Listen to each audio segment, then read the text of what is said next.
예수님의 이름으로 기도드리나이다. 아멘. 우리 하나님 말씀 오늘 마태복음 4장 19절에서 22절 말씀, 그 말씀 요한복음 1장 40절에서 42절 말씀과 동일한 말씀입니다. 이 말씀을 가지고 어부는 복덩어리다 하는 말씀을 우리 같이 나누어 보겠습니다. 시몬이라는 사람은 예수님의 제자죠. 갈릴리 바다에서 어부로 살았던 사람입니다. 이 시몬이 살던 가버나움이라는 마을에서 멀지 않은 곳에 예수님이 살고 계셨어요. 나사렛이라는 마을에서 예수님이 살고 있었고 시몬은 가버나움에 살고 있었어요. 그 후에 예수님이 가버나움으로 이사를 하셨죠. 이사해서 같은 곳에 살면서도 시몬은 예수님을 모르고 살았어요. 세상에 더불어 가면서 세상에 자기 자신의 직업인 어부에 충실하면서 열심히 살아왔습니다. 베드로가 예수님을 만나게 되는 배경은 자기 동생 안드레가 베드로의 동생입니다. 이 안드레가 예수님을 따라다니다가 이분이 진짜 메시아구나 이것을 깨닫게 돼요. 이 안드레가 그걸 깨닫게 되니까 제일 먼저 자기가 누구한테 달려갔느냐? 자기 형한테 달려간 거예요. 야, 이 사람이 메시아다. 이분이. 그러니까 가보자 하고 자기 형을 설득시켜서 예수님께로 데리고 옵니다. 이것이 첫 만남이에요. 시몬이 예수님을 첫 번째 만나게 되는 거죠. 이 안드레는 세례 요한의 제자였어요. 세례 요한의 제자로 있다가 예수님이 세례를 받고 이제 예수님의 제자가 되어서 따라다니는 거예요. 따라다니면서 그 예수님의 말씀을 듣고 자기가 깨달음을 얻게 됐을 때 자기가 동생을, 저 형님을 모시고 오는 거예요. 모시고 와서 우리 같이 믿자. 이것이 우리의 영생의 길이다 하고 설득을 시킨 겁니다. 우리는 이러함을 꼭 이해하시고 사랑하는 주의 백성이 되어야 될 것입니다. 시몬은 이날 예수님이라는 존재를 처음 알게 되죠. 우리가 이것을 잘 아셔야 돼요. 하나님이 방금 우리 찬양도 했죠. 누구의 손짓을 통하든 하나님에게로 오라고 하는 겁니다. 오라고 하는데 그 소리를 모르는 채 한다고 오늘 찬양에서 말씀하셨죠. 우리는 누구의 인도를 통하든 교회에 나와서 주님과 첫 만남을 하여야 되는 겁니다. 우리가 주님과 만남으로써 어떠한 일이 생기느냐? 세상에서 내 마음에 채워지지 않았던 무엇인가가 나도 모르게 가슴 속에 채워진다는 사실을 느끼고 알게 된다는 것입니다. 과거에 몰랐던 것이 알게 되고 예수라는 존재가 내 마음속에 자리 잡게 된다는 것입니다. 이것이 우리는 예수를 만나야 되고 주를 믿어야 되는 원인입니다. 우리는 예수님을 만남으로써 내 인생이 달라진다는 것을 잘 알고 계셔야 돼요. 분명히 달라집니다. 열심히 기도하고 믿음으로 살아가 보시면은 내 인생의 자체가 달라져요. 내가 열심히 믿음으로 내 자녀의 인생도 달라지는 거예요.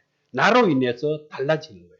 주님이 나만 복을 주는 것이 아니고 내 가족, 내 남편, 아내, 또 내 형제, 자매, 내 부모까지 내가 열심히 믿을 때 다 축복해 준다는 사실을 믿음으로 받아들이기 바랍니다. 생각지도 못하고 상상할 수도 없는 저 산 너머 별천지를 보게 될 것입니다. 하나님을 우리가 거룩한 마음으로 열심히 믿을 때 그러한 별천지가 나에게 펼쳐진다는 것입니다. 예수님은 시몬을 만나자마자 첫 만남에서 이름을 바꾸어 주었어요. 뭐라고? 게바라 바꾸어 주었습니다. 이 게바는 바위라는 뜻이고 또 그것이 갈릴리 지방에서 쓰던 아람어예요. 이가 이름을 바꿔줘서 이제 하나님과 함께 하도록 새로 거듭난 삶을 부여하시는 거예요. 우리는 이 세상을 살아갈 때 예수를 믿게 되면 교회에 오면은 직분을 받게 되고, 교회에 오면 다른 사람이 나를 보고 말할 때도 뭐라고 말하느냐, 이렇게 말하죠. 아, 저분은 교회 다니는 분이다. 내 인생의 판도가, 직분이, 사회에서 보는 측면이 달라지는 거예요. 거기서부터 시작을 하게 되죠. 이 베드로는 혼인잔치에 물로 포도주를 변하게 하는 사건에서도 그것은 예수님의 첫 기적이에요. 물로 포도주를 만든 사건은 예수님이 사역을 하면서 첫 기적을 일으키신 거예요. 그 첫 기적을 일으킬 때 베드로는 함께 있었어요. 그 자리에. 이렇게 우리가 이름이 바꾸어진다는 것은 새 사람으로, 즉 과거의 나를 버리고 이제 새 사람이 되었다는 겁니다. 새 사람이 되었다는 것은 하나님의 백성이 되었다는 뜻인 것입니다. 우리는 하나님을 믿음으로 다 하나님의 백성이 되었죠. 백성이 된 다음에 하나님이 우리에게 뭘 줬어요? 직분을 주신 것이에요. 그게 뭐예요? 과거의 나는 버리고 하나님이 주시는 직분에 따라서 너는 이 세상을 살아가라는 겁니다. 집사님, 권사님, 장로님, 전도사, 강도사, 목사 하고 변화된 삶으로 살려라 하는 의미에서 하나님이 우리를 직분을 주신 거예요. 우리는 그 직분에 따라서 과거의 세상을 버리는 겁니다. 내가 믿지 않던 세상을 버리고 이제는 바꾸어진 하나님의 은혜의 삶으로 사는 인생으로 바뀌게 되는 거예요. 예수님을 만나서 우리는 믿음으로 새로워진다는 겁니다. 하나님의 새로운 피조물이 된다는 것이죠. 이렇게 달라지게 깊은 영성에 들어가서 달라진 모습으로 하나님을 깊이 믿게 되면은 우리가 구하고 원하는 것을 채워준다는 겁니다. 다만 지옥 가지 않도록 해준다는 겁니다. 우리는 과거를 부정하지 않고 오직 예수 그리스도가 우리를 불러서 세워주셨으니 우리는 그 뜻을 따라서 달려가는 겁니다. 이 예수 그리스도는 이 땅에 오시면서 과거를 부정하는 그런 분이 아니에요. 하나님의 뜻을 절대로 부정하지 않고 구약에 있는 그대로를 그대로 받아서 가지고 온 거예요. 이 이야기를 왜 하느냐? 우리가 이단들이 이렇게 말합니다. 과거를 다 버리게 해요. 이단은. 그리고 청산하라 그래요. 결혼했는 사람이면 가정을 나오라 그래요. 또 가출하라 그래요. 직장을 나오라 그래요. 이거는 소중한 가정과 가족을, 일터를 버리고 나오라는 거예요. 그리고 거기에 막 충성하라는 거죠. 그분들은 과거를 부정한다는 겁니다. 그러나 예수님은 신약시대를 열고 이 땅에 주인공으로 오셨죠. 주인공으로 오셔서 예수님은 구약 성경을 다 없애라 이런 말 한 적 없어요. 모든 구약에 있는 것을 다 인정을 하고 그거를 근거로 해서 이 세상을 살아가는데 신약시대를 열었다는 겁니다. 우리는 구약을 근거해서 신약시대를 넘어와서 사는 주의 백성이 된 거죠. 예수님은 구약을 역사, 또 그의 제도, 또 그의 모든 행위, 그에 있는 율법, 모든 것을 다 인정해 주셨다는 겁니다. 이단이 주장하는 과거를 버리라는 행위는 아주 잘못된 거예요. 우리는 절대로 그런 이단의 섭리에 빠진다든지 그들의 미혹과 유혹에 흔들려서는 절대 안 되실 겁니다.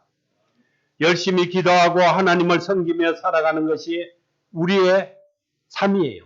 그리고 우리의 의무고 성도가 해야 될 일인 것입니다.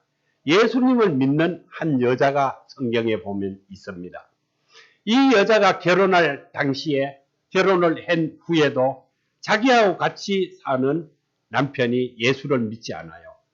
그 예수를 믿지 않으니까 예수님이 그를 보고 버리라 그랬나요? 아니에요. 아닌 거 다 알죠? 예수를 믿지 않는 남편이지만 함께 살면서 하나님을 당신이라도 너라도 잘 섬기고 살면 그것이 온전한 믿음이라고 말씀하신 거예요. 그러니 과거를 부정한다는 것이 아니고 그 과거를 함께 가져오되 내가 이제 거듭난 삶으로 달라져야 된다는 겁니다. 과거의 그 삶에서 새로운 삶으로 거듭나는 인간의 삶을 하나님이 원하는 뜻을 따라서 살으라는 것입니다. 우리는 과거의 형편에 잘 살았던 못 살았던 또 부끄러운 일이든 무슨 일이든 내가 과거의 인생을 지워버리고 다음 단계로 뛰어넘었다고 생각을 해봐요. 그건 있을 수가 없어요. 내가 지나간 과거가 하나도 없이 어린아이에서 지금 40이 되고 50이 되는 나이도 훌쩍 뛰어넘었다면 큰 혼돈이 올 것입니다. 우리는 그 과거를 우리는 뛰어넘는 것이 아니고 걸어서 오는 거예요. 걸어서 오되 많은 인생의 고비와 풍파와 역경을 겪고 이 자리에 와서 이제는 하나님이 주신 거룩한 축복으로 살아가는 그러한 삶이 변화된 삶이 된다는 것입니다. 우리는 과거를 디딤돌 삼아서 서로 사랑하며 새롭게 거듭난 삶으로 하나님만 바라보고 살아가는 것이 온전한 믿음인 것입니다. 오늘 베드로를 보면은 과거의 어부였어요. 그는 예수님의 제자 중에 결혼한 사람이었어요. 또 그가 어떻게 됐든 구약의 많은 선지자들이나 그들이 다 결혼한 사람인데 이단들이 말하듯이 결혼했으니까 버려라, 집을 나오라 이런 것이 아니에요. 이가 어부였었는데 그 어부의 인생을 예수님을 만나서 인생이 어떻게 달라졌어요? 주의 제자로 인생이 바뀐 거예요. 예수님은 그를 보고 사람을 낚는 어부가 되라 하고 명령한 거예요. 어부는 무엇을 하는 사람입니까? 고기 잡는 사람이에요. 고기 잡는 사람이 잡아도 되고 안 잡아도 될까요? 절대로 안 잡으면 안 됩니다. 왜? 생계를 유지할 수가 없으니까요. 고기 잡는 어부가 고기를 반드시 잡아야지 먹고 산다는 겁니다. 고기 잡을 때 어부가 필요한 것이 무엇일까요? 고기 잡는 도구가 필요합니다. 도구가. 그러면 사람 낚는 어부가 되라고 했는데 사람을 낚는 어부가 되면은 또 무엇이 필요할까요? 하나님의 말씀이 도구가 되는 거예요. 그는 사람 낚는 어부가 되라는 하나님의 명령을 따라서 세상에서 베드로라는 큰 자가 된 것입니다. 우리는 반드시 하늘나라의 백성이 하나님이 주신 의무로 많은 세상의 사람들에게 우리는 나누어주고 베풀어주며 그들에게 하나님의 말씀을 도구로 그들을 낚아야 돼요. 그들이 하나님의 백성이 되도록 우리가 도와줘야 돼요. 그것이 우리가 할 일이에요. 우리는 천국의 어부가 된 것이에요. 굉장한 축복을 받은 것입니다. 예수님이 지상에 교회를 세워주시고 집산이 건산이 하면서 한 자리씩 주는 것이 무엇이냐? 감투 쓰고 너들끼리 재미나게 지내라. 이렇게 해서 준 거 아니에요. 반드시 사람 낚는 어부가 되라고 준 것이에요. 세상에 어떤 자도 그가 일정한 시간이 있으면 사라지고 없어져요. 좋은 권력을 갖고 있어도 일정한 시간이 되면 돌아가야 돼요. 그런데 우리는 하나님을 믿음으로써 영원히 하나님과 함께한다는 사실입니다. 그러한 축복을 받은 것이 엄청난 복덩어리죠. 우리 어부가 된 우리는 하나님이 주시는 그 자체의 복덩어리를 우리가 다 사용하고 다 갖고 우리의 쓰임에 쓰지 못할 뿐이지 하나님이 주신 것은 엄청난 거라는 겁니다. 우리는 오늘 이 시간을 통하여 하나님의 어부 낚는 도구가 되어서 그 도구에 하나님의 말씀, 복음을 가지고 세상의 많은 인생들을 낚는 거예요. 그들이 지옥에 가지 않고 하나님의 나라에 임할 수 있도록 우리가 도와주는 거예요. 그것이 우리 하는 일이고 그렇게 함으로써 하나님과 함께하는 축복을 받기 때문에 엄청난 우리는 복덩어리가 되었다는 사실입니다. 어부들은 어떤 기쁨이 있을까요? 어부들은 캄캄한 밤에 밤새도록 고기를 잡아요. 근데 그 고기가 만선이 됐을 때 얼마나 그 기쁘겠어요. 그 기쁨은 그들에게는 이 세상의 무엇보다도 최고의 기쁨이에요. 그러면 천국의 어부가 된 우리에게는 어떤 기쁨이 있을까요? 어떤 영혼을 전도해서 그 사람이 예수를 믿는 사람으로 변화되었을 적에 우리 자신의 마음속에서는 맛볼 수 없는 대단한 기쁨을 느끼게 돼요. 또 하나님이 그렇게 기쁨을 느끼게 만들어줘요. 이 어부는 어부로서의 한계가 있어요. 배가 좋아야 되고 또 배가 설상 좋다 치더라도 밤새도록 잡아도 한 마리도 잡을 수 없을 수도 있어요. 그러나 이 고기를 잡는 일이 어부의 마음대로 하는 것이 아니죠. 그날의 날씨에 또 도구 여러 가지 환경에 따라서 되듯이 이 천국에 어부된 우리는 또 마찬가지예요. 배에서 고기를 잡는 어부처럼 우리는 열심히 전도해서 전도가 되려면 큰 도구가 필요해요. 그러나 그게 우리 마음대로 되는 거 아니에요. 그것을 절대로 탓하고 원망할 필요 없어요. 하나님이 너는 말만 전하라. 그가 믿고 안 믿는 건 하나님이 판단하시는 거예요. 그를 인도하고 인도 안 하는 것은 우리는 그걸 기억해야 돼요. 그래서 우리는 하나님이 주신 도구를 가지고 세상의 많은 영혼을 낚고는 하나님의 복음의 말씀을 전하는 일만 하시면 된다는 것입니다. 이렇게 우리가 하나님의 도움이 필요하다는 사실을 절실히 느끼고 깨달았을 때 우리가 부족하고 연약하고 모자라나 하나님 앞에 나와서 기도하고 성령님의 도우심을 받으면서 의지하고 우리를 이탁할 때 아주 소중한 가치를 느낄 수 있어요. 여기 계시는 분은 하나님이 보실 때 전부 다 소중한 주의 백성이에요. 이 소중한 사람들을 세상 사람이 알아주든 안 알아주든 아무 관계없어요. 우리는 하나님한테만 충성하고 영광 돌리고 살면은 이 나라가 도래할 때 엄청난 것을 우리는 맛보게 된다는 겁니다. 오늘 이 말씀 중에 보시면은 아주 이런 게 있어요. 예수님이 갈릴리 지방을 걸어가시고 있죠. 해변을 가시는데 4명의 제자를 처음 초청하는 거예요. 제자를 드리는 거예요. 그때 예수님에게 그 제자들은 참여하는 큰 축복을 받았죠. 이것이 뭐예요? 세상에서 우리가 하나님의 부르심을 받은 건 주의 나라가 도래할 때 우리가 지금 현재의 하나님과 함께 할 때 우리는 거기에 참여자가 된다는 거예요. 이 세상은 결국은 다 주의 나라로 도래하게 된다. 하나님의 나라로 도래할 때 우리는 거기에 함께 참여하는 자가 된다는 거예요. 주를 믿지 않는 자는 거기에 도래할 때 함께 참여할 수가 없어요. 이것은 대단한 축복인 거예요. 그래서 아들, 딸, 옆에 이웃이 모든 사람들 보고 예수 믿어라 하는 원인이 거기 있는 거예요. 우리가 주의 나라가 도래할 때 그때 우리는 하나님과 함께 한다는 거예요. 지금은 우리가 이렇게 세상에 살면서 살지만은 하나님이 우리를 어떻게 해주고 있어요? 보호해 주는 거예요. 우리는 하나님과 같이 보지 않고 말씀으로 보죠. 말씀이 우리의 하나님이에요. 하나님을 말씀으로 보면서 우리는 기도로 간청을 하죠. 대화를 하는 거예요. 대화를 해서 하나님한테 요구하죠.